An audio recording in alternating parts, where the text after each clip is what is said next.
Good evening, everyone. Hello there, humans. I am Dal Cecil Bruno, the partially blind alien from a distant galaxy who is a known voices author, and this is a different stream than my usual streaming on Wednesdays. This is very special, and I have a special guest with me tonight, and her name is Kat Bowser. Kat, introduce yourself, tell us more about you, and then we will talk about what are we going to discuss tonight. Okay. Well, first, thanks for having me.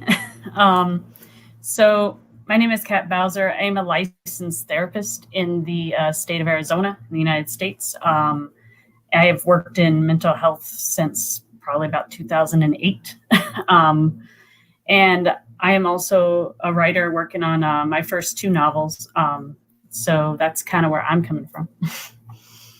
All right, and this is why I have invited Kat, because what we are going to be talking about today is it might sound heavy, but it is also important to keep in mind, especially in this day and age when after our chosen one for this particular stream, after our chosen one happened, Harry Potter himself, everybody wants to follow this trend of the tragic orphan story with abusive caretakers and then we don't see the consequences of said trauma in the story, in the character, and how the character's development unfolds as the books go by.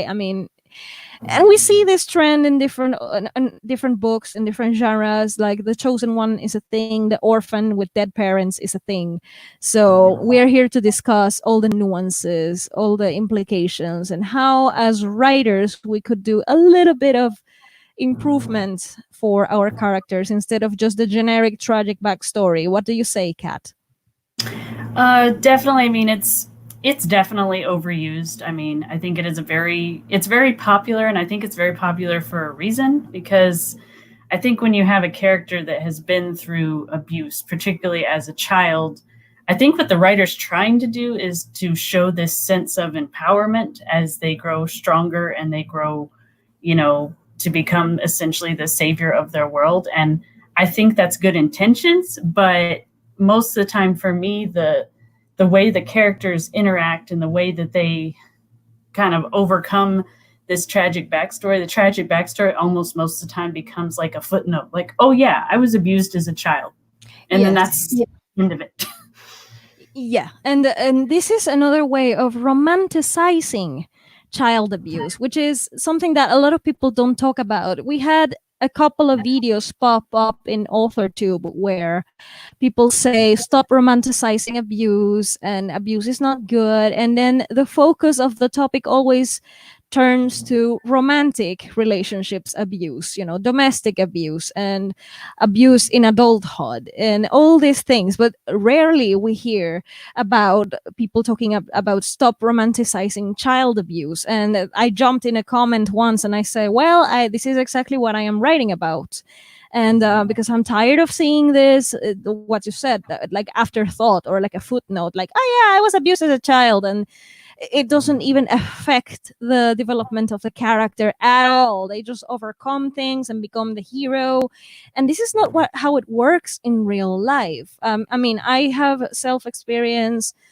You are a licensed therapist, so we're coming from a different angle, but we are maybe agreeing in the sense that you have seen your patients and I have seen it for myself. Like it's a thing. Like it's not romantic, it is not an easy thing to overcome, it is not something that will make us wonderful and stronger because we were abused. This is something that really irks me. And this is why we have chosen Harry Potter, because a lot of people know about Harry. Who hasn't read the series? Who hasn't watched the movies? Or at least heard about it a little bit? Or watched one movie with a friend and stuff like that. So this is why we chose Harry. I particularly don't really like the series very much, even though I tried. I really tried. I am an expelled Hufflepuff. So that's why the word expelled. I tried and it didn't work, so I'm an expelled Hufflepuff, like Newt. But we have read the books. I have read the 7 books. I have watched the 8 movies, including the afterthought of Fantastic Beasts. But and I am sure Kat also has read the books, so here we are to talk about it in detail. And also we will be taking questions from the chat as the conversation progresses, so feel free to ask any question about this. So starting at the beginning of the series, when Harry is a child, we see him with the Dursleys. This is the first thing we see. He's being abused, and the thing is that a lot of people don't see it like a big deal because it's not physical abuse per se. I mean, it is physical. He's malnourished. He's living in a freaking cupboard, which at this point I am wondering why nobody called the police. But okay, I mean, it's a fantasy story. We will see. So yeah, what would be if in a real life scenario a child would be going through this kind of life, this kind of treatment from adoptive caretakers? What would be the consequences in the development of their brain, and how a child would, like, tell me more about the background. What have you seen in real life? Okay, so basically, I will say that Harry does have one advantage, and that's at, as far as I know, it's been a while since I read the book, so correct me if I'm wrong. He goes into the Dursleys' care when he's over a year old, because I think his parents were killed like a year after he was born, something along those lines. So he did have the advantage of he did bond with his parents beforehand, so that will help him later.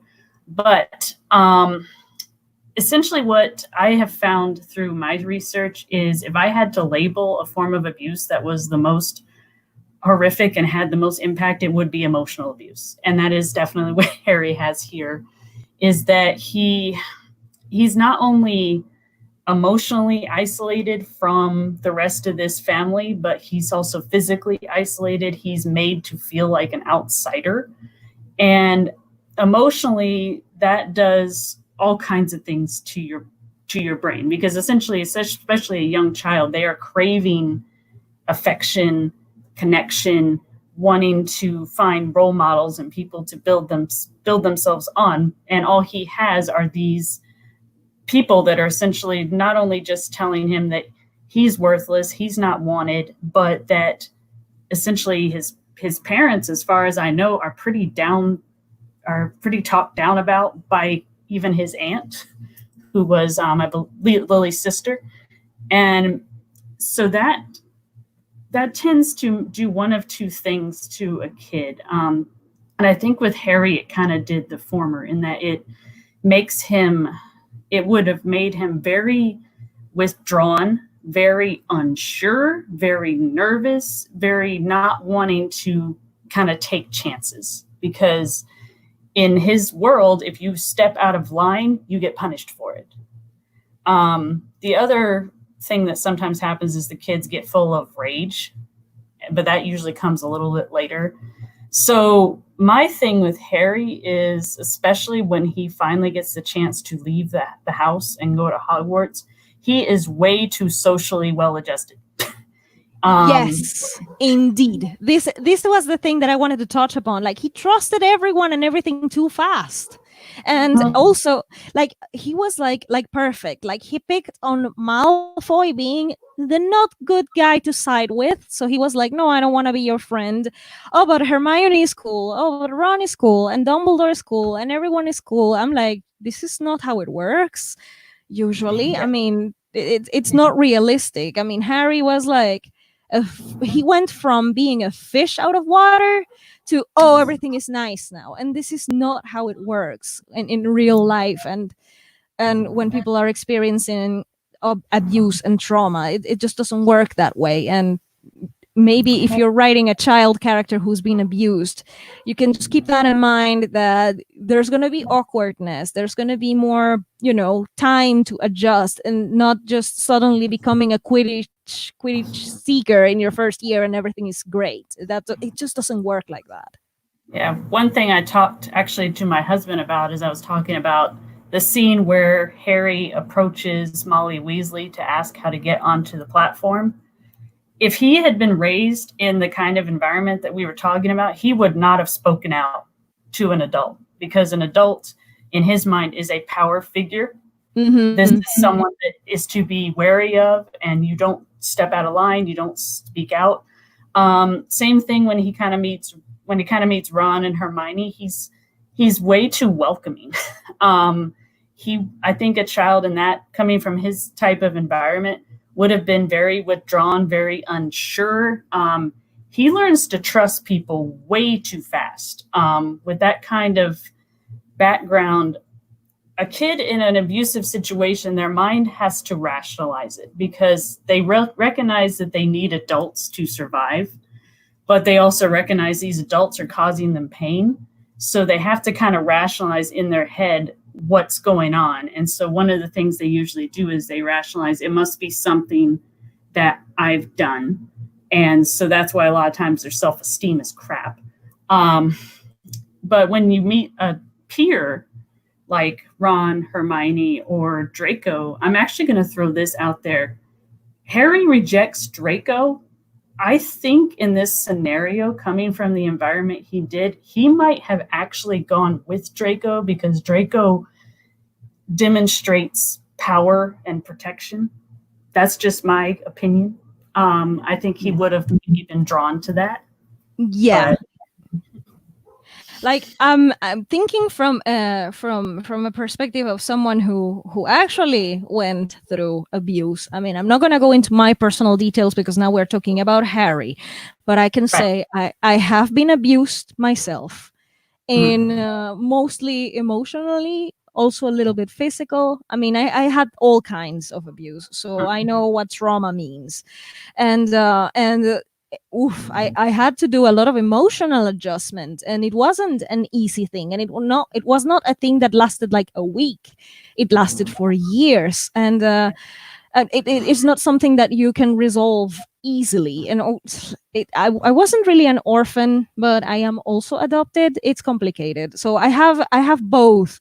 This is why it was so hard for me to side with Harry, because it was like Rowling, my experience reading Rowling's books was like she was giving me a cookie and then she took it away from me. Like Harry was this cookie, like, oh look, someone with a similar background than yours, but look how but he's so well adjusted and perfect and everything's gonna be fine, and he's the captain of the Quidditch team and he's the this and that and that. I was like, this isn't how it goes. I mean, she was like romanticizing experiences that, for example, happened to me and many other people. And this is why I could never side with Harry. I was like, yeah, I prefer Hermione. And actually, I preferred other characters. We're going to talk about them in the series. I mean, other characters where she kind of did a little bit of a better work with them, sort of, but it's still not the best. Still not the Right. best. And now with the adults in the books, they are all protecting Harry because the prophecy and Voldemort and all the stuff. And like Voldemort himself was an orphan. This is the other thing. Like she did the black and white thing so much. It's like rather they are heroes like Harry, or they turn into evil psychopath, crazy bastards like Voldemort. She never found a middle ground of a realistic approach of an orphan who went through things. Like she didn't understand that people who grow in orphanages, like Voldy, tend to be, I don't know, can you tell me, can you please back me up or correct me in this, because I have some psychological background, but not as you're qualified. I'm not. I read some papers where there were studies that depicted that children growing up in orphanages are a lot more competitive and a lot more aggressive in behavior. Yeah, but like not in a psychopathic way. It's just that they are competing for the affection of the few caretakers that are running the orphanages. So it is actually a normal behavior instead of whatever she depicted it like, oh, this kid is bullying everybody and he's evil. No, maybe he was just wanting affection and attention like every other kid in the orphanage, perhaps. I don't know what. Yeah. No, I think you're right. With orphanages, it's very varied because it depends on how good the orphanage was. But in general, yeah. So he tends to. I'm trying to think of a way to phrase it. So in general, in an orphanage where you have limited adults available to give you what you need, then yeah, you're going to be competitive to get what you need. And it's not necessarily because you're being a horrible person or anything like that. It's just that you're in survival mode. You need to get either affection, food, shelter, whatever it is you need. And so that's what you cling to. So if that means you have to be aggressive or you have to be more, I mean, I'll just stick with aggressive. I think that's the best word for it. Then that's what you're going to do. Now, in some orphanages, there is the case where if you're not nurtured and you're not given the connection that you need, then you do have what we call failure to thrive, which is where you have a hard time forming bonds and emotionally connecting with people. But I think that's a slightly different scenario, but it could apply here, I think, too, depending, like I said, on how the orphanage was. Yeah, it really depends. It really depends on there are so many nuances to this that it cannot be painted in a black and white light like she did. I mean, I'm going through some comments as well. I'm going to be reading them, and also thank you very much everybody for joining us and sharing with us your points of view. Someone touched upon that I think it was, yeah, Divided by Side said that Harry was also abused by let me find that comment. Hang on.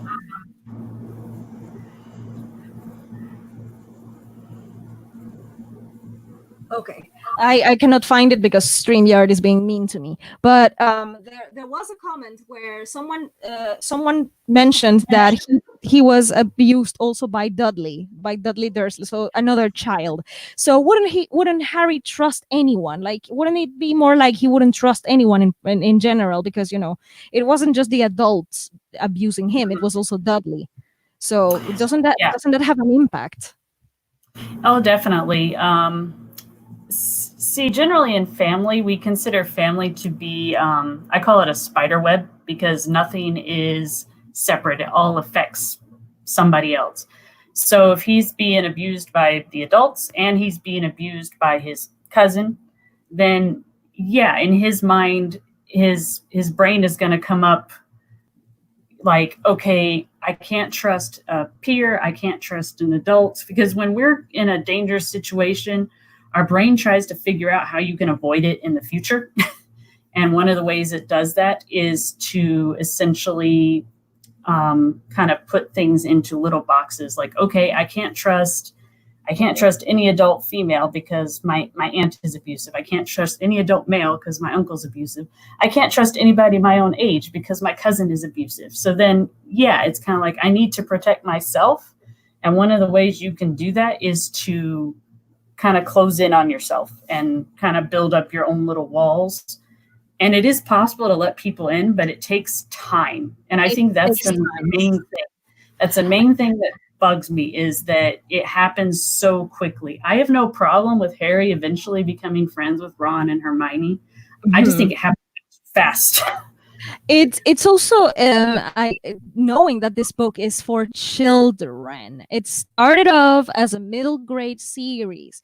Knowing that, it makes me uncomfortable that this is a bad example for kids, because kids who have been abused and then they open up so quickly when they go into, say, a new environment. Let's say that they go to a new school and the kid has read the Harry Potter series. Let's say that, and then they go to this new school and they interpret it, oh, this is going to be like Hogwarts, then everything's going to be better, and then they start trusting too fast, and this can unfold into more consequences, perhaps more bullying, more awkwardness. I mean, it's a bad example, I think. I mean, I'm just trying to think of examples for, I mean, when you're writing series for children, especially for children, I mean, adults can forgive you if you miss something here and there, because I mean, we're all adults, we have our opinions and we can discuss opinions, but we have the capability of rationalizing things and understanding and analyzing. Children, on the other hand,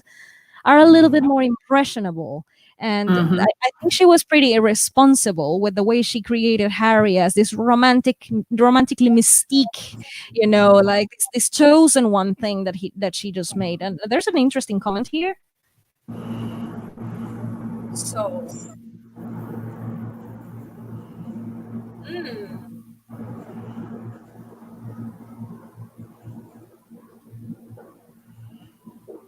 yeah. So she took a page of King Arthur, and the thing is that she didn't think about how Arthur was deeply affected later on in the story.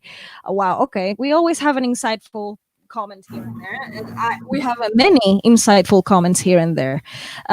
So like as the series goes on, like there is a point in the series, for example, say book 3.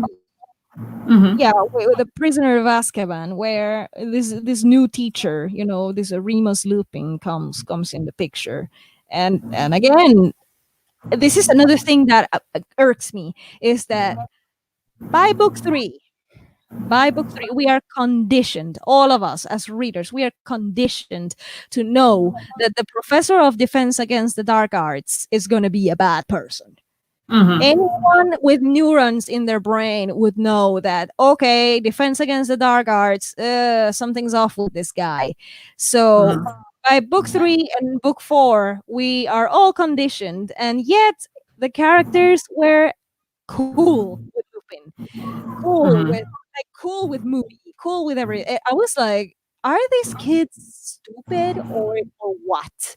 And Right. again, like, this is another authority figure, and this is where I wanted to touch upon a little bit of PTSD, because post-traumatic stress disorder is a thing, and nobody Mm-hmm. talks about that. And like, if Harry has been abused by the Dursleys, and then he comes into Hogwarts, and turns out that Professor Quirrell is evil, or was evil, and Gilderoy Lockhart was an asshole, and not evil, but very full of himself. Wouldn't Harry be a little bit hesitant about Mr. Remus Lupin? What would you say? And all the Dementors. I mean, wouldn't post-traumatic stress disorder had an influence on Harry reacting to Lupin in a negative way instead of what Rowling did? What do you say about this? I mean, give us a little bit more insight. Oh, definitely. One thing I actually was thinking about when Harry is actually first introduced to Snape, I think is a good point on this too, in that, like I said earlier, kids that have gone through abuse, they tend to they box people into these little sections in their brain so they can protect themselves. So his first introduction to Snape is less than pleasant, to say the least. And so in his mind, it's like, okay, this place I thought was safe has someone like my uncle. And taking into account, the first time when they have, the issue with the philosopher's stone, all that stuff. Okay, that's one trauma on top of the other trauma. um, and then he has, like you said in the second book, and now we're in the third book, and it's happening again. And this is actually what we would call complex PTSD. Um, and kind of the difference between that and regular PTSD is generally when we're talking about regular PTSD, we tend to think of it as being triggered by one event or a series of small events, whereas complex PTSD we think is more multiple events over a long period of time. That's the main difference. Um, Yeah. yeah. So, yeah, I mean, knowing that the previous Defense Against the Dark Arts teachers have been dangerous, Harry would have been avoiding them like a freaking plague. I mean, just any. Especially with the mentors floating around the school, right when this dude arrives in the picture, the mentors are here. Oh, he should be nothing good, but no, Lupin is cool, Lupin is great, Lupin is the ever teacher, like the best teacher ever made. Mhm. Yeah, very much is again kind of that black and white thing. Okay, here's someone, and this guy's actually good. And I mean, I like Lupin as a character, I really do. um, but I think Harry's acceptance of him is too quick, and I think it should have taken him some time to even warm up to the idea, just because of the position he was in. And I just saw a comment come up talking about depending on if a child trusts someone depends on the child, because there is Yeah, a yeah. abused children being too trusting. So it can go either way. You're either way too trusting or you're not trusting anybody. But I think it also depends on the circumstances of your abuse. And I think one of the things with Harry that I mentioned is he did get to bond with his parents. He doesn't necessarily remember it, but he did get to do it. And I think that kind of probably has an effect on him because there is something we call emotional memory, which is where you have memory, but you can't form pictures in your head yet. That And comes to like age 3 or 4, but you that's can the remember. that's exactly the book. Book 3 is exactly the book where we start having this little flashes of memories of the night where Voldemort killed his parents. Yeah. So because of the Dementors, like I remember that she said that Dementors were analogies for depression. So she wanted to touch upon depression, and Mhm. yet Harry was this perfectly whimsical, wonderful child. Mhm. What would be a real depiction of a child with abuse and PTSD and depression? How would this have affected the story? Like, how would this have affected the books, for example? I think one of the reasons that a lot of authors don't touch on this is because they think it's going to make the main character less likable. Because, I mean, I'll be honest, when you have people that are going through PTSD and therapy and they're trying to recover from things, they're not always the nicest people because you're processing a lot of stuff. So I think if she had gone with a more realistic viewpoint, I think there was this fear that Harry wouldn't be as likable, um, which is unfortunate because I think if we were given a chance to really get to know Harry and like get in his head and see how he's interpreting these things, I think it would normalize a lot of these emotions that these abused children go through. Like, I want to connect with someone, but I'm scared to. I want to reach out and befriend someone, but I don't know what to do. I don't know how to do it. And I think that would be extremely helpful for a lot of kids. But I think almost, especially publishing companies, are almost afraid to touch that, which is unfortunate. Definitely. I really like that comment. This was hilarious. And also, Stephanie Bowser is here and she says, "You're awesome." I saw that. And yeah, so like, hey kids, did you have a bad time in childhood, but your wishes haven't been granted, so that means you're not special enough. Go off to Hufflepuff with you. Yeah, that's why I'm in Hufflepuff, you see.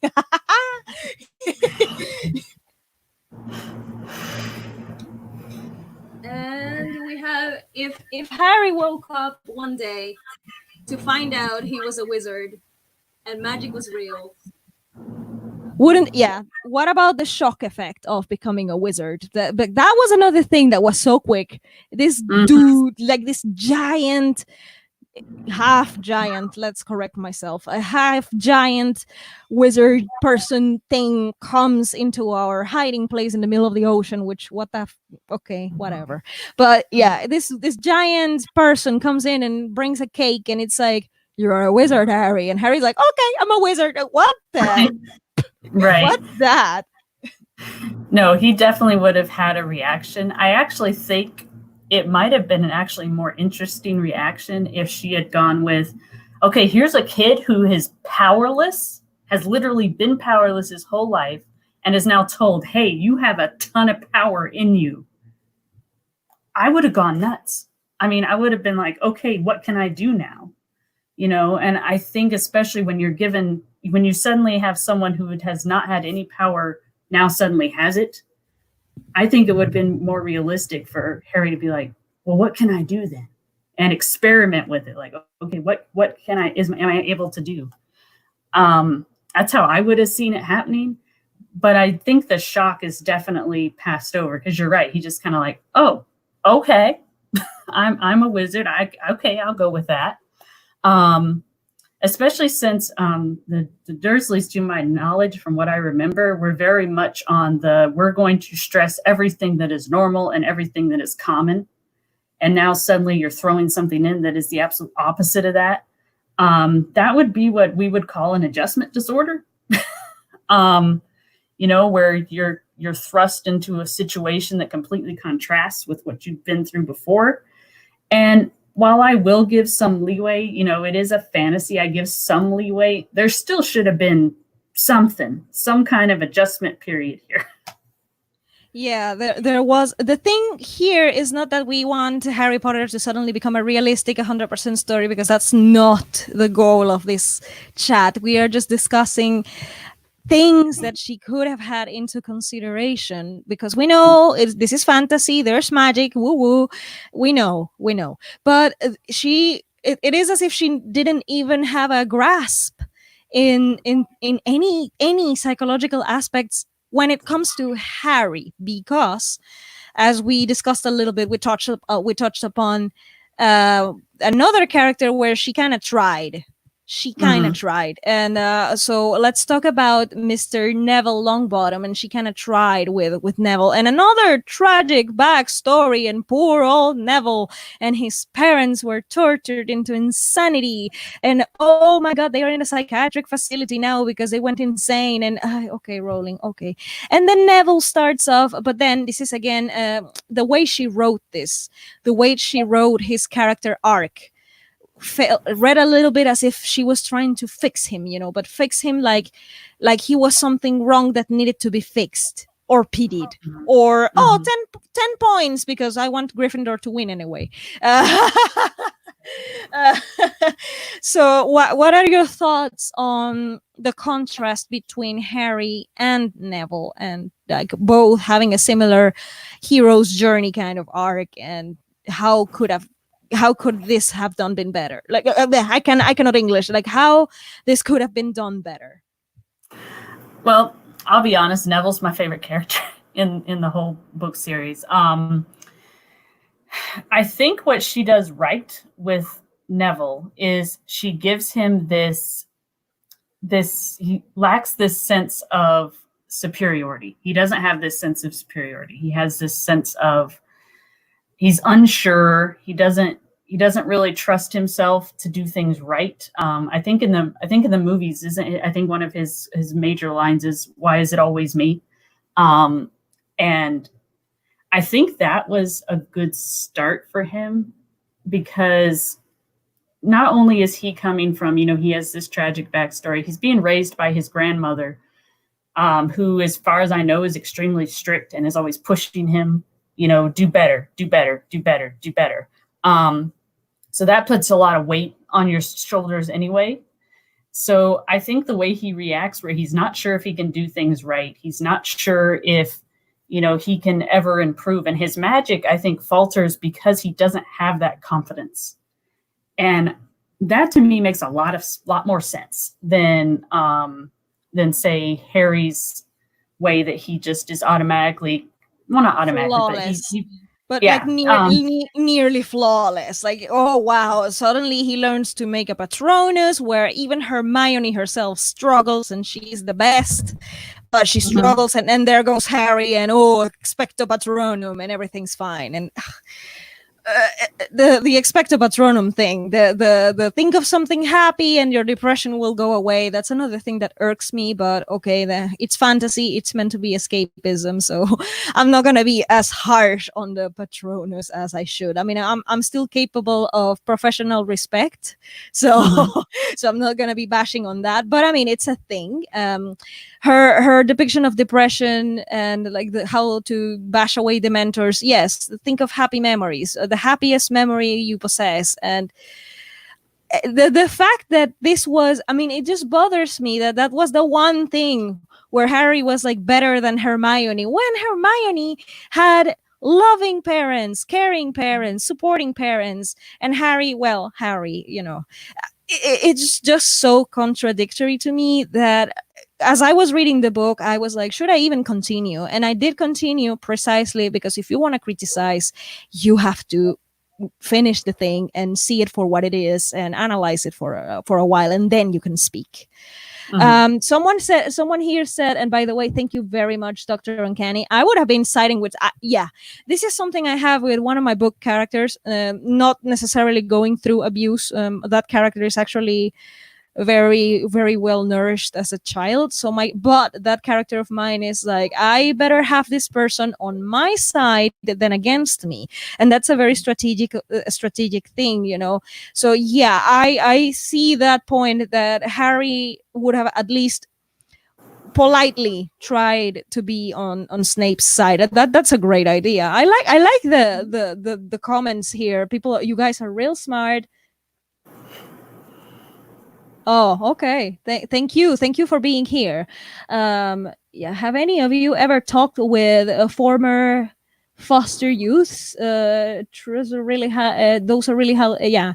Trust is really highly valuable. Yeah, trust. The oh, what do you say on this? It does vary. It does vary tremendously. I have worked with kids in the foster care system. I have worked with kids that have been adopted out of the foster care system.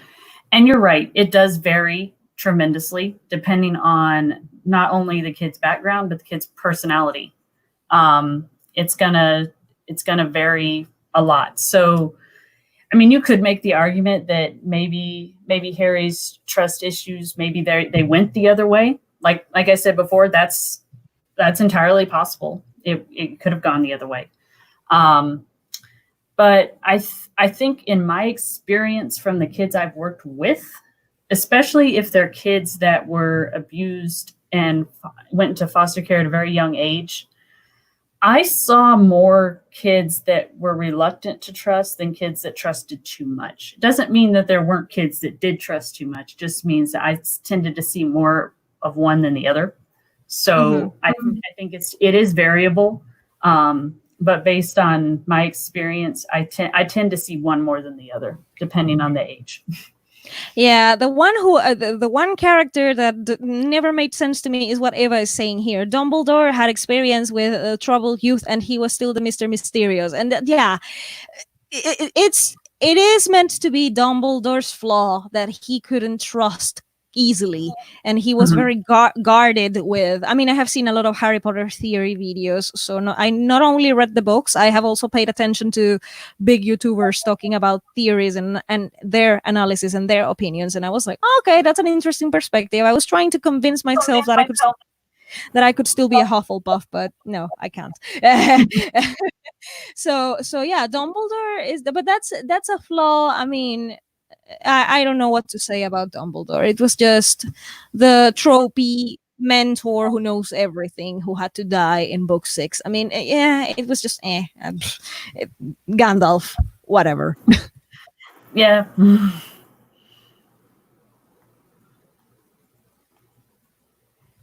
They're going to approach a troubling issue. You can't just hint. You need the courage to approach it head on and properly explore. Oh yes, oh yes. I never saw, for example, and it's with this. I don't mean that I wanted to see it, because it's a little bit dangerous to encourage that behavior.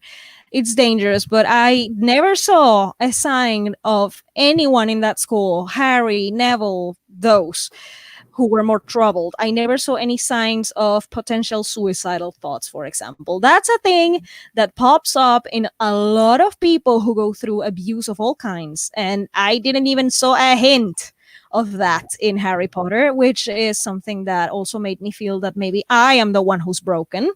Yeah, so yeah, I agree totally that writers it doesn't mean that we have to be all realistic. Again, it's fantasy, but if you're going to dive into a topic, say, oh, the mentors are an analogy of depression, well then head on, explore it, and don't just hint at it. I absolutely agree. I'm so glad you're here. Yeah, as you may see, this is my writer bro, and oh gosh, we have thoughts. We have already destroyed Harry Potter in other aspects, but here we are talking about the psychology. Yeah, I mean, Yeah, I yeah. I think with any kind of topic, if you're going to introduce a topic like depression or troubled youth or anything like that, then you do need to do your research and at least delve into it and explore it and try to find, you know, talk about what you want to say about it.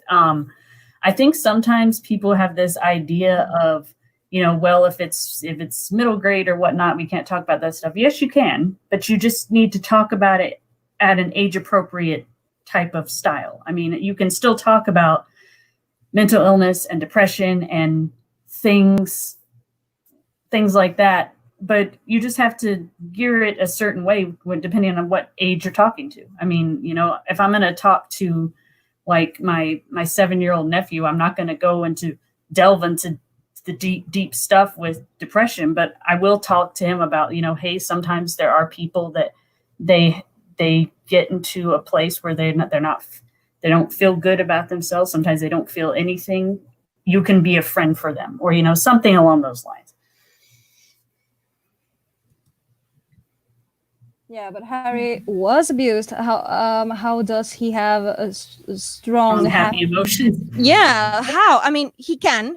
Like there was a discussion going on that you can still feel happy when you're depressed. Yes, you can, but the fact that she made him the one with the strongest Patronus.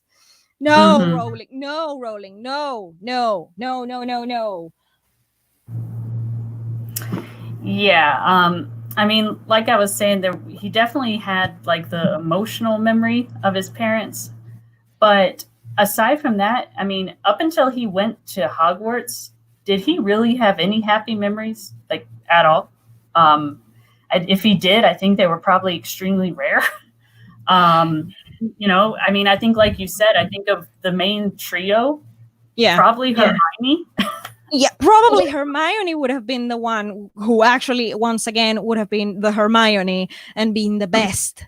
Because I mean, Mhm. she set up. This is the thing. It's just like she gives me the cookie and then she takes it away, or Mhm. like someone in the comments said that she wants to have the cake and eat the cake and have it at the same time. And definitely, this is exactly what I have been feeling throughout the series. Is that she set Hermione to be Hermione. Like everybody knows that without Hermione, these two would have been dead long Mhm. ago. So we all know that. And then comes the Patronus thing, and Hermione is struggling because there was a scene where in the Dumbledore's army in book 5 where Hermione was struggling to cast a Patronus. I was like, this makes no sense. Like, Mhm. in this, the one thing where she would have excelled at was that, and but she had trouble. Oh, okay.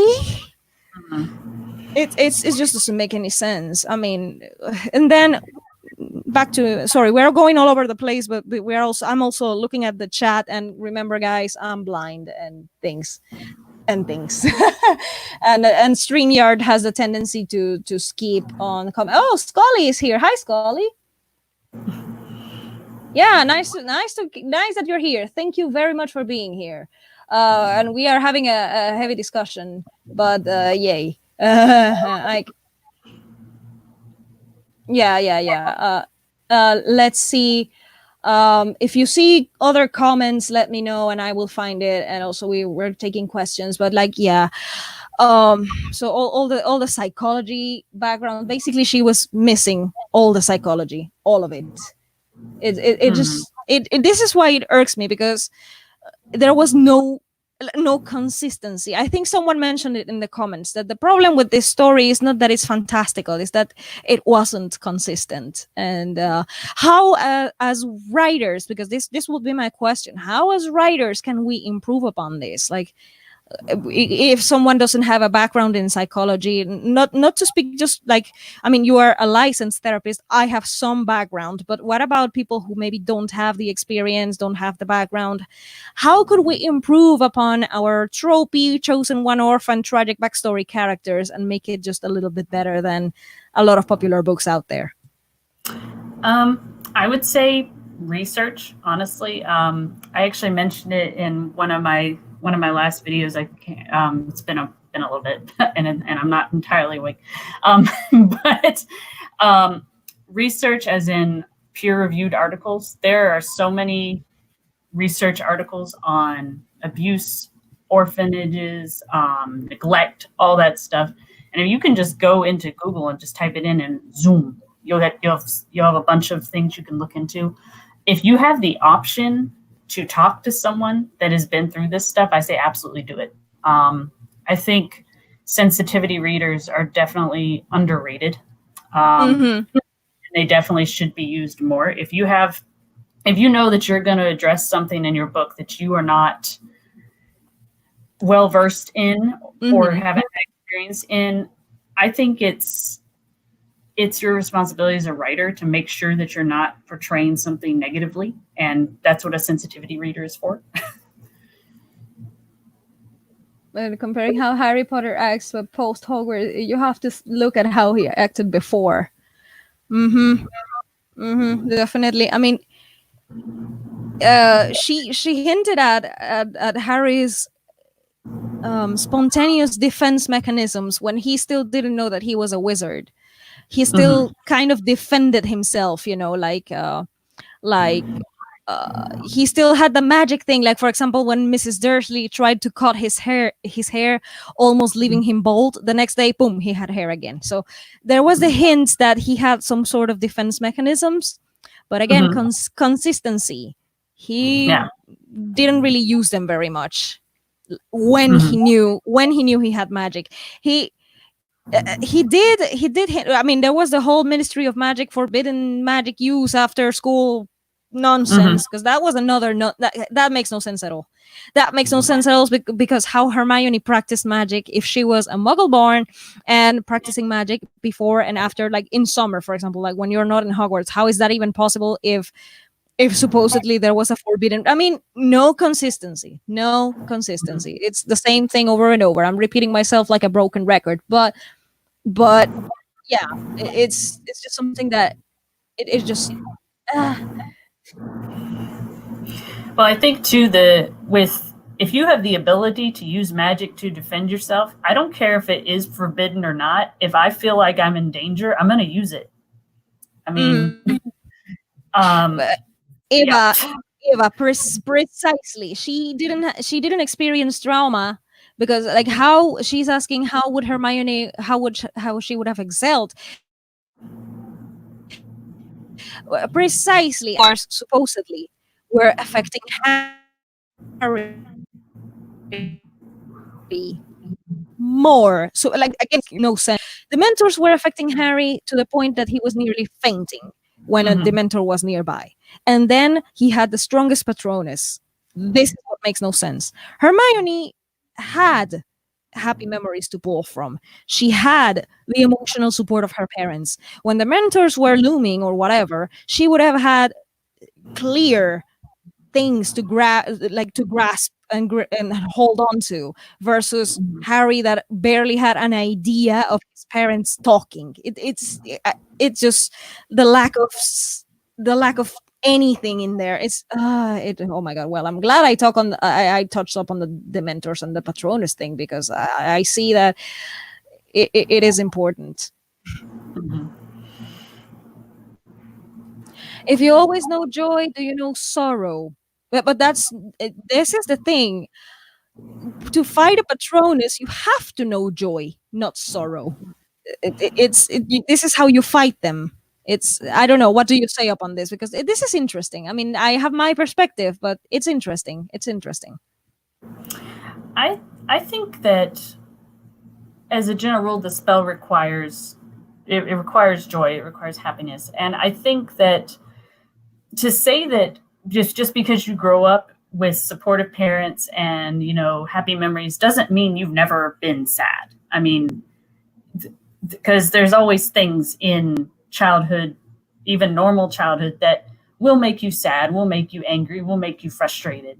But I think what would give Hermione the push is that she has presumably more happy memories than non. So I think she definitely would know sadness, but it's almost like she has, I guess, more punch to her spell because she might mainly knows happiness. Doesn't mean she doesn't know sadness. It just means that was not probably the dominating feature in her life.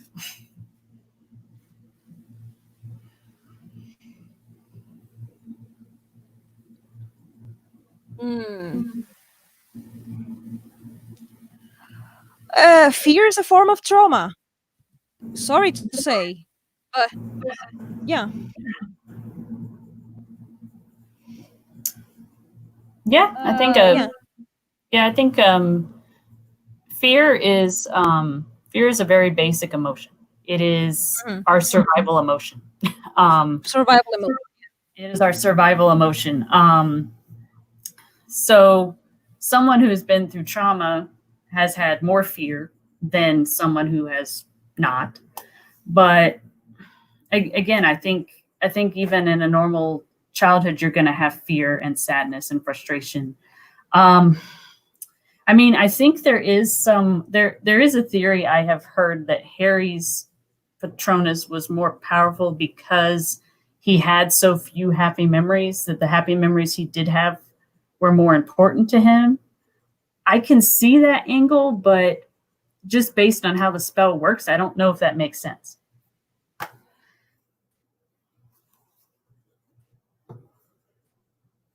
Mhm. Harry Potter. Oh, yeah, yeah. Harry Potter and the lack of research. That's. Oh my god. Yeah. Sorry.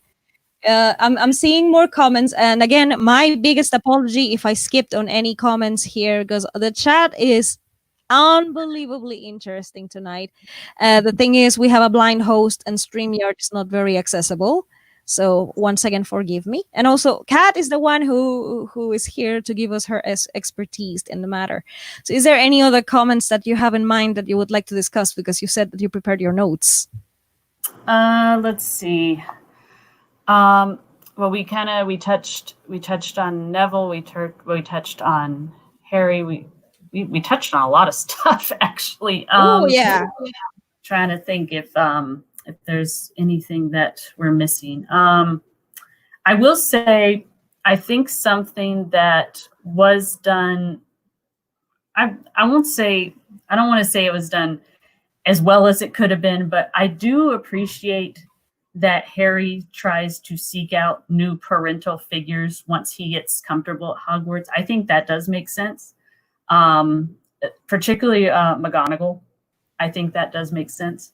Um, Again, I don't think it was done the best way because I think again it is kind of fast, but I can see that because a lot of times when kids don't have strong parental figures at home, they do try to find one, whether it be in a teacher or a friend's parent or something. They do try to find them. So that part I give her credit for that because I do think that probably would have happened again. I just think it was done a little too fast for me. Yeah.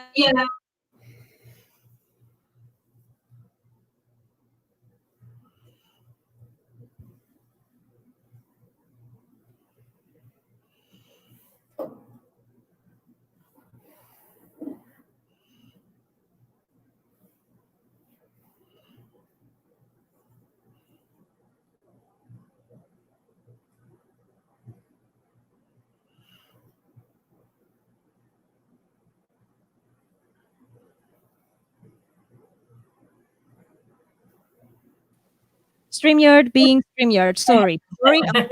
I'm back. I'm back. I'm back. I'm back. I'm back. I'm back. The Gremlins. Yeah, the Gremlins didn't want me to talk about this. Happens. My sister still seeks out parents figures. She's 42. I'm still seeking parent figures. No, I already have them, and I'm 20 something. And I agree with your point, and I appreciate that's the one thing that I, even though it was rushed, and even though it could have been better, could have been, and again, it represents even more trauma because this is why I said I didn't see any examples of trauma on Harry. Harry was fine the whole time, and this is why I am so. This is why I wanted to do this stream. I mean, when he first, okay, McGonagall, he tried, and then Sirius, he tried, and died, and then Sirius died, and then Dumbledore, it was the only one left standing, and he also died, and Harry was still fine. I mean, no, and Molly, but Molly was fine. I mean, Molly had 7 children to care for. Molly was not gonna die. Yeah, I definitely appreciate that. That she, at least she did well, better than I think a lot of the best characterization came from the actors. Yep. Hmm. uh, Originally incorporate a drug dependence to Lupin, werewolf on his meds and coping. Yeah, yeah, that was a good hint. Thank you. I kind of, yeah, it was there in the third movie. Then later, directors kicked it to yeah, to the detriment of the character. Yeah, again, gives you the cookie and takes it away. Uh, Hmm. Dumbledore is always expected to die. For me, he was another elusive adult in Harry's life. Yeah, but still, I mean, Glory Fink ever writes, my brother is 38 and still seeks out parental figures. It gives me hope that the character quality of the parental figure he is slowly improved. Okay, yeah, it could be. I mean, yeah, that would be like the one thing that I can appreciate, that at least. But again, she was a young mother herself. I mean, she was going to emphasize on, she wrote without research. She was going to emphasize on the one thing she knew, that was being a parent. And so she put a lot of emphasis on the mother figures. For example, Narcissa Malfoy lying to Voldemort. No one could ever lie to him, and she did, because protecting her son. Molly killing Bellatrix because, you know, her children. And so she did a good job in the sense that, oh, the protective mother figure. But and that's as far as she goes. Right. This is an Oh, interesting comment. With the Thestrals, Harry couldn't see them until he properly understood his loss. You mentioned him having the bond with his parents, but he wouldn't remember. Can babies process losing that bond? Yes. Um, this is one of those things where, depending on the research, you're going to find different answers. But as a general rule, we do feel that babies that either lose their parents, either because they're given up for adoption or their parents die, or whatever, we think they do sense some form of loss. Um, but it kind of varies. Um, Usually, what we find is when they get older, if they're raised in a supportive household, they can kind of process this idea of, well, I don't know my bio parents, I don't, that kind of thing, and then they kind of move on. But it depends on what kind of environment they end up in. But can babies feel the loss of their parents? Yes. yeah, that's an interesting point. I'm glad you touched upon it, because I wouldn't have. You see, cat knows things. All right, we are getting closer to the top of the hour, and if anybody else has any more questions, we are still here. Um, so yeah, that was one thing that she did right. I'm still trying to think what else could have she done, because I'm not just here to destroy her. Right. I can do that with my brother, but not on this stream. Mhm. Yeah, with my bro, I feel more free and empowered and encouraged to actually bash her, but because expelled Hufflepuff here. But no, no, no. Here we're being professional. Here we are having a psychological discussion on the nuances of, on the lack of nuances of Harry Potter, and what we can do better as writers. I mean, I'm working on this topic. Is very important for me, precisely because I am a writer of sci-fi, and child abuse is a thing in my most of my, the core of my trilogy is precisely finding parental figures. The trilogy is called Strange Families. Each book has its own subtitle, but Strange Families is the overall title of the trilogy. So yeah, Strange Families. What else do you need? And child abuse is a thing, adoption is a thing, feeling like an orphan even though you're not is a thing. Mhm. So So yeah, to me this is a topic that it's a little bit heavy, and I know that there's going to be a lot of Harry Potter fans in the comments after the stream, like kind of dumping on me or whatever, but this is something that I felt it was important to be talked about. Maybe in the future we could have another psychological, I mean, if you agree, Kat, we could have one on your channel if you like, or whatever, or you could invite another psychologist much more sensitive than my little input. And I never wanted to make it just a regular upload video talking about this by myself, because I feel like I don't have the qualifications. So this is why I summoned Kat, also so you can get to know her, get to see her channel. She does a lot of psychological videos, on. Wait, hang on. I have another. Comments. Comments are popping. Oh yeah, the back Luna is an interesting. She could see thestrals. She could see thestrals. Yeah, yeah.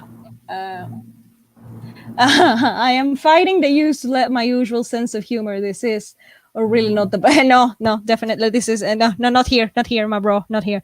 So Luna is very interesting indeed.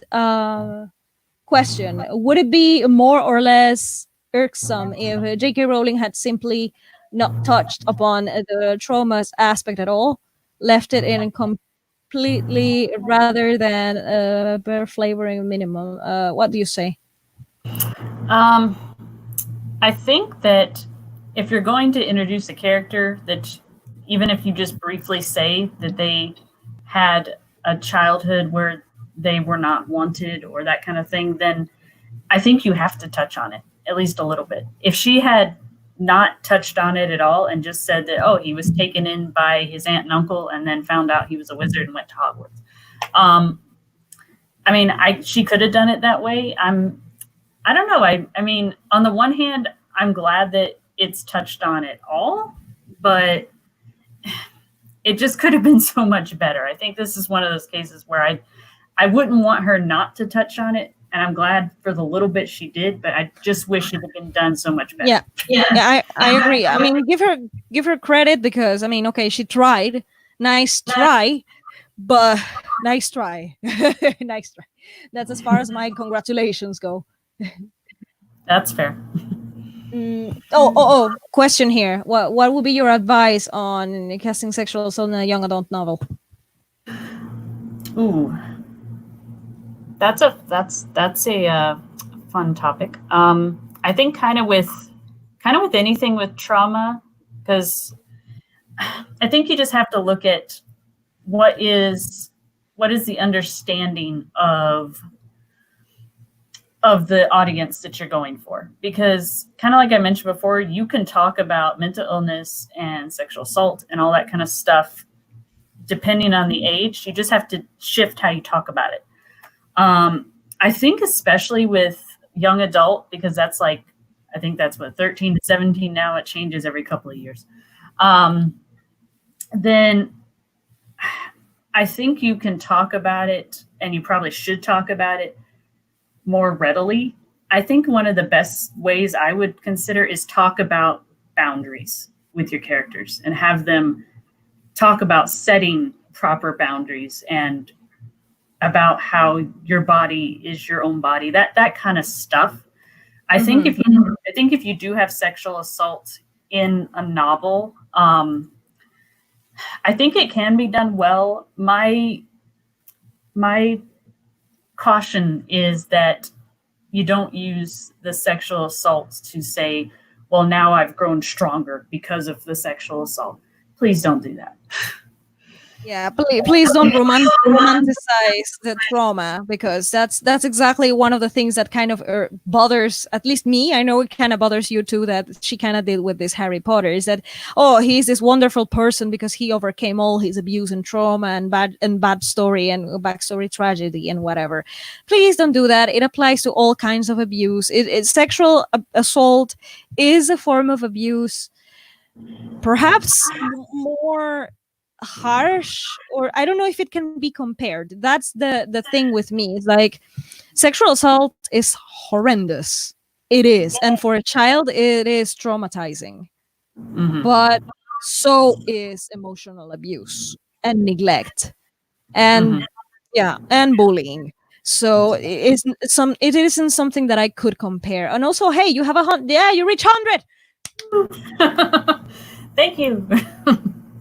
Thank you. I'm very glad. I mean, her channel is not as new, but for some reason it didn't have much visibility. So I was like, Kat, would you like to do this with me so people could get to know you, get to know your insights, yeah, all the good stuff, all the good stuff. And you were saying that you wanted a psychoanalysis series, like a video of psychoanalysis thing. So yeah, please. Wait, hang on. There's some more comments here, and I don't know what to. Wait. I like the Wonka Willy version better. Yeah, could be. More symbolic. You mean? Uh, I don't know. No, no, yeah, you would never do that. No, no, no, don't worry. We know you wouldn't. It's just like general advice for you, for me, for everyone who would stumble upon this stream. Yeah, how to cast a Big Bang Theory showcases separated mental. Huh? Can you respond to that? Oh, you guys are giving me ideas. Oh, um, ideas for videos. Yeah, yeah, yeah. Some of these I'm definitely gonna have to do some research on, but they're all good ideas, so I'll put them on my list. yeah, so the thing that you want to know is that you want it to be for children. I would say just don't make it too graphic. Like, Mhm. not that you don't touch upon it, or like Rowling give you the cookie and take it away later, but like it is there, it is present, but you don't have to be so graphic. Maybe this is my idea, please, Kat, you're the expert, but just don't make it graphic, the level of graphicness, or how you say this, the level of immersion in the scenarios of abuse themselves is what defines a book for kids, a book for young people, adults. This is why I have mine categorized as adult, Mhm. despite the characters being children, because I go deep, and I don't brush up. Like I don't shy away from it. It's really hard to write sometimes, but this is precisely why I don't write it for children. I will never market it to children. It is for parents, for Mhm. adults, for wannabe parents, all that. Because if I have a character who's going through the process of the progression, what that is suicidality, I'm Mhm. gonna show you, and I'm gonna show you hardcore. But Mhm. but mine is graphic, mine is very clear in your face, and that I wouldn't do that for a children's book at all. Yeah, I think the main thing to keep in mind is just the mental age of your audience that you're trying to talk to and reach out to. Because, like I said, you can talk about this kind of stuff with various ages. You just kind of have to alter how you do it. So if you're going to be talking about, like, I would say if you're going to be talking about sexual assault, for example, with like people that are closer to 17, 18, you can be a little more graphic than if you're going to be talking about like 12 to 14. So I just think that's something to just bear in mind. And again, I would use beta readers. I would use Hmm. critique partners and just say, Definitely. hey, I'm kind of wondering, am I going too deep? Do I need to be a little more in depth? This is what I'm trying to accomplish. Tell me what you think, and then I would see what kind of feedback you get and go off of that. Yeah, always remind your critique partners what is your target audience, because like I said, I'm going for adults. I can be as harsh as I want to. Maybe I'm Yep. being too harsh, and I am going to ask if I am being too harsh, because that can also happen. I could be the other opposite extreme of J.K. Rowling, and oh my god, this woman is so dense. Could be. I'm not living on a high horse here. No, no, no, no. I agree absolutely that you need a little bit of feedback before you release that book baby into the world, where you can no longer correct things or improve things. So yeah, Mm-hmm. totally agree. All right. So I think we have come to the end of this casual chat. I mean, time is up. We even went a little bit further with the therapy session. A li- It happens. Usually, yeah, it happens. Usually lasts like an hour. So, first of all, wait, hang on. There's a long comment I just saw, and yeah, would you recommend the emotional wound thesaurus, Angela Eicherman and Becca Puglisi, as a means to writers understanding trauma at a baseline, or would you advise writers to feel through beta readers? What would you recommend? Well, that is one of the thesauruses I actually have not read yet, so I'm not sure. My general thing is I rely a lot on beta readers because I just think when you can have a conversation back and forth with someone about something, I just think you get more out of it. So I would be inclined to go with the beta readers. Like, if you want to have the emotional thesaurus, that's great. That would be a bonus, nothing wrong Yeah. with that. But yeah, having the feedback from people who actually know things, precisely, this is why we wanted to have this conversation. Hopefully we will have more in the future. I really love your content, so this I am very pro beta readers, pro feedback, pro interview with a person who has been through something you haven't. I just had that conversation with a fellow author tuber who wanted to interview me or like chat with me because I had experiences with stalkers, and the writer didn't really have it. So the writer wanted to know if she was doing it right. She wanted to have like a confirmation of, okay, this is what I'm trying to accomplish, how it would work if this and this and so and so. So I am very pro that. I'm the first to respond and say, yeah, let me separate a time for you and we can have a chat. And definitely, I'm always going for it. So when I say beta readers, I mean sensitivity readers. Oh yeah, Mhm. yeah, yeah, sensitivity readers for sure. So yeah, thank you very much, Kat. Everybody, if you haven't seen Kat's channel yet, well, there you have a lot of videos to binge. She does a lot of trope diagnosis. Kat, tell us a little bit more about your channel as and your outro and everything. Okay. So on my channel, I like to do I like to dig into the psychology behind tropes and behind the way that you kind of come up with characters and plot twists and that kind of thing. Because for me, as a therapist, I can't not think that way. When I come up with characters from my stories, I have to have a background for them, even if they're only in for like 2 or 3 pages, because that's just how I think. So I like to approach tropes, writing, things like that from that perspective. So if you go on my channel, you'll find a lot of videos on like, okay, let's talk about say the chosen one trope. Let's talk about what works, what doesn't, that kind of thing. Um, and I just think it kind of helps to get a new angle on how to approach characters. I've definitely learned from other writers, and so I hope that I can offer some advice that helps somebody else out. So that's kind of what mine's Definitely about. helps. I have been on your channel for a while now. I remember when I asked you about what are your thoughts on the power corrupts trope, because that's a trope I use, and you took the comment and you made a whole video about it. So yeah, Kat also takes suggestions from the comments, so I definitely recommend you to go and check out her channel. Again, everyone, thank you so much for being here tonight, and thank you again, Kat, for your time and your insights. It's absolutely wonderful, and I'm glad that we were able to do this together. And well, once again, I am Dal Cecil Bruno, the partially blind alien from a distant galaxy who is an own voices author. And I have a channel. I write sci-fi, and yeah, child abuse is a thing in my books because I am dark. I am a dark person like that.